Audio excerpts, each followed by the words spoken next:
Mila Kanomis, and I was born in 1975 in Seoul, South Korea.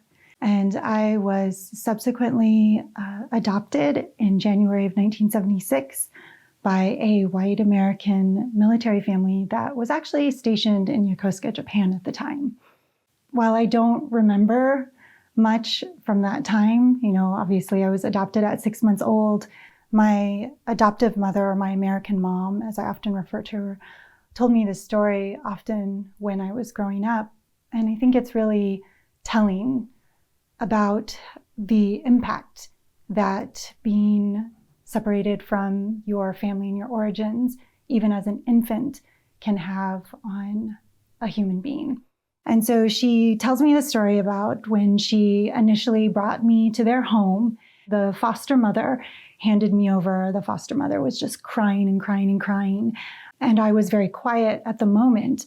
But when she got me home, she said that I wouldn't stop crying. It was just endless, just like screeching, screaming, crying. And she tried everything to console me. She even took me to the doctor because she was afraid something was wrong with me because I was crying just so incessantly. And the doctor said that I had acute separation anxiety, and that there wasn't really anything that could be done. So my mom brought me home and continues to try to console me. And because they were living in Japan at the time, she turned on the television and started flipping through the channels. And I guess being in Japan, there was a channel that came up that had where the people were speaking the Korean language. And she said, just like that, I stopped crying immediately, almost like a switch had been flipped. And she always told that story to me kind of as a humorous story, that it was funny.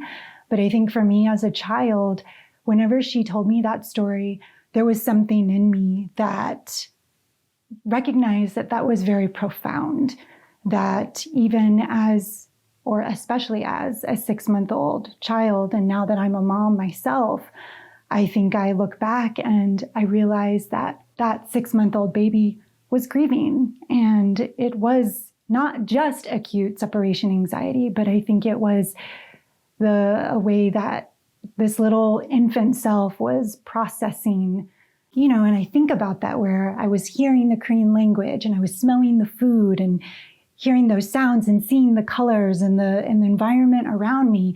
And then all of a sudden I get transferred to this home that's very different smells, different sounds, different colors.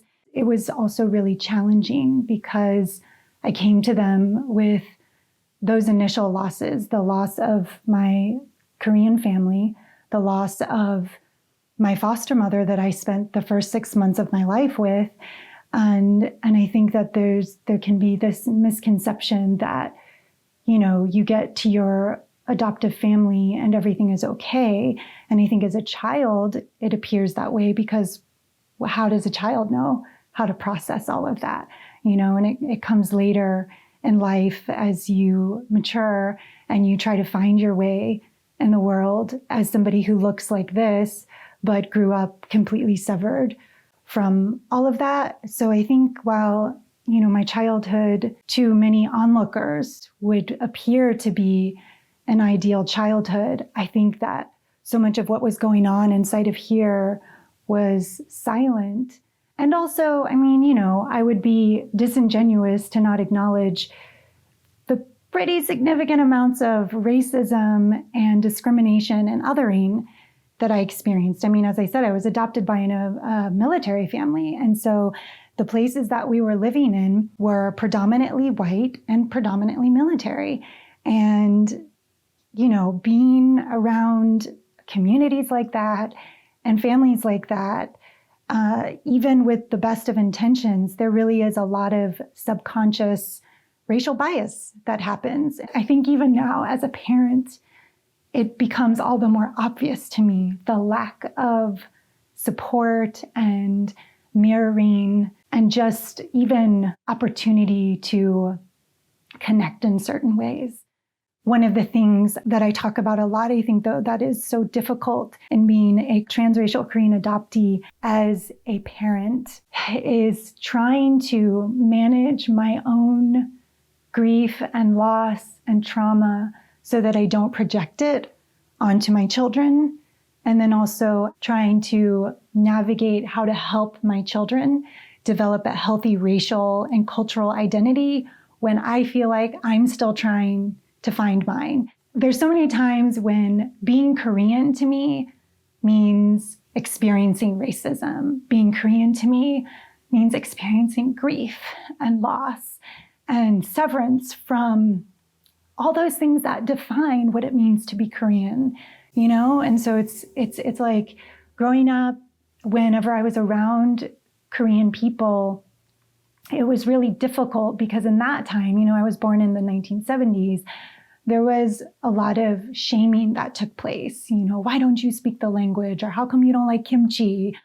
When I learn about certain things in Korean culture, I want my children to know these things because it's almost like I can feel that deep down in my cells and in my blood. You know, when I first learned about Han, oh my gosh, I felt like something deep in me had been awakened where I was like, oh, I know what this is.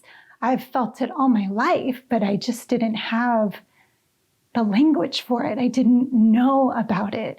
And, you know, I've got it tattooed here on my arm because I feel like as Korean adoptees, we understand and experience Han in a way that is inexplicable, but also undeniable.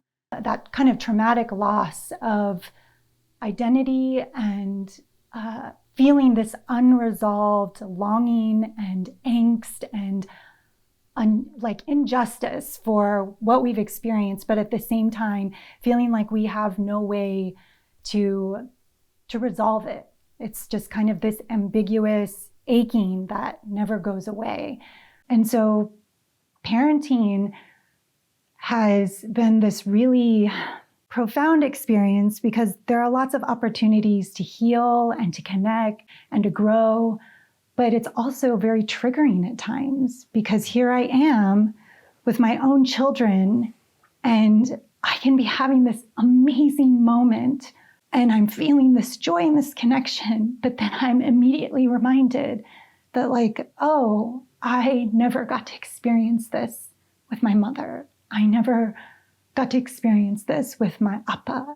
And I never will, because even though I'm in reunion, I can't go back and be an 8-year-old girl again. No matter how long I'm in reunion with my appa and my oma, those years, they're lost forever. And so I think parenting is this kind of simultaneous experience of just incredible, deep, satisfying joy and connection, coupled with profound loss and grief and longing for what I recognize I'm never going to be able to get back.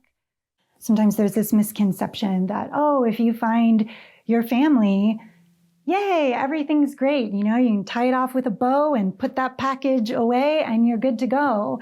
And reunion in many ways is just another chapter of grief and another chapter of loss. We were forcibly separated when I was a week old. So while I know she loves me and she knows I love her, it's also like anytime we try to communicate or interact, there's just always all of this grief and this loss because we can't be around each other or talk with each other without knowing that, because it's just, I mean, it's at the center of our relationship. So this idea of being lucky, I think, is really complicated because we're not lucky that we were separated and then had to spend years and years, pretty much a lifetime, trying to find our way back. But I am grateful that I have been able to find my way back. I think there is always going to be, for me, a sense of rootlessness and a sense of just kind of floating around. But I will also say that now that I have my partner and my children, I have never felt this rooted before. Like I want to be here. For a long time, I really struggled with wanting to be here, with wanting to be in this world, because I felt like I just didn't have anywhere to go. There's nothing that can replace that experience of growing up with the people that are your blood. Parenting as a Korean adoptee for me is trying to give to my children what I felt like I didn't have, which I guess a lot of people as parents, that's part of the journey. But I think in particular, because of my own kind of adoption story and wanting so much for my kids to feel like they know who they are and they have the permission to be who they feel like they are inside. Instead of feeling like, well, I'm part Greek and I'm part Korean and I'm part British, I hope that they can feel like I'm all Korean and I'm all Greek and I'm all British. Like I'm all of these things. I'm not just pieces of that. I'm wholly all of those things. And I think even in my own mind, I've thought to myself, you know what? I am Korean and I don't need to try to conform myself or change myself. Rather, the idea of what it means to be Korean just needs to expand. I can just be who I am, and that's enough. And I want my kids to feel that way too. I think that's so important to me because of being an adoptee and growing up doubting all the time whether or not I was loved and whether or not I was good enough, whether or not I was accepted. And so I really just want my children to just remember feeling loved, like closing their eyes and looking back and having all of these memories of just being held or being comforted or laughing together or spending time together and just feeling safe. My name is Mila Konomis, and this is my Korean American story.